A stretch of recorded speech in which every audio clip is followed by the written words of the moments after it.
નમસ્કાર મિત્રો, સ્વાગત છે ફરી એક નવા વિડીયોમાં। તો લો આવી ગયા શિક્ષકો માટે ગુડ ન્યૂઝ। મિત્રો એક પરિપત્ર કરવામાં આવ્યો છે, એ પરિપત્ર જાહેર થયો છે અને કંઈ ના કંઈ ધોરણ 11 અને 12ના ઉમેદવારો માટે અહીંયા અપડેટ છે નીકળીને આવી છે। તો ફરીવાર નિમણૂકીનો હુકમ પણ આપવામાં આવ્યો છે અને તમામ ઉમેદવારો જરૂરથી માહિતી નિહાળજો અને કંઈ બીજા કોઈ ક્વેરી હોય તો જરૂરથી કમેન્ટ સેક્શનમાં જણાવજો અને વધુમાં વધુ વિડીયો શેર કરશો જેથી તમામ ઉમેદવારો સુધી આ માહિતી પહોંચી જાય। શું અપડેટ છે અને વિગતવાર માહિતી આપવાનું છું, વિડીયો ખાસ અંત સુધી નિહાળશો અને નવા ચેનલ ઉપર છો ખાસ મિત્રો સબસ્ક્રાઇબ કરી બેલ આઇકન ઓન કરી અને ટેલિગ્રામ વોટ્સઅપ ગ્રુપ જરૂર જોઈન કરજો। વાત કરીએ તો અહીંયા જિલ્લા શિક્ષણ અધિકારી કચેરીથી અહીંયા પરિપત્ર આવ્યો છે જે 24/9નો છે।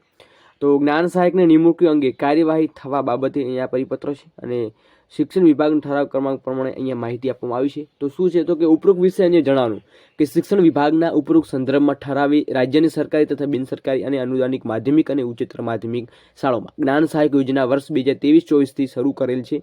તો જ્ઞાન સહાયકની નિમણૂકીનો અન્વયે શિક્ષણ વિભાગના ઠરાવની જોગવાઈ મુજબ સમગ્ર જિલ્લાની કચેરી ગાંધીનગર દ્વારા જિલ્લા વાઇઝ મેરિટ યાદી જાહેર કરેલ છે, જેના અનુસંધાને જ્ઞાન સહાયકના નિમણૂકી અને સત્વરે કાર્યવાહી થવા જણાવવામાં આવેલ છે। તો નિમણૂક કરવા માટેનો પરિપત્ર જાહેર કર્યો છે। આપણે મિત્રો 11 માસના કરાર વિરુદ્ધ છે, પરંતુ અપડેટ આવે છે તો આપણે મૂકવા જઈએ છીએ।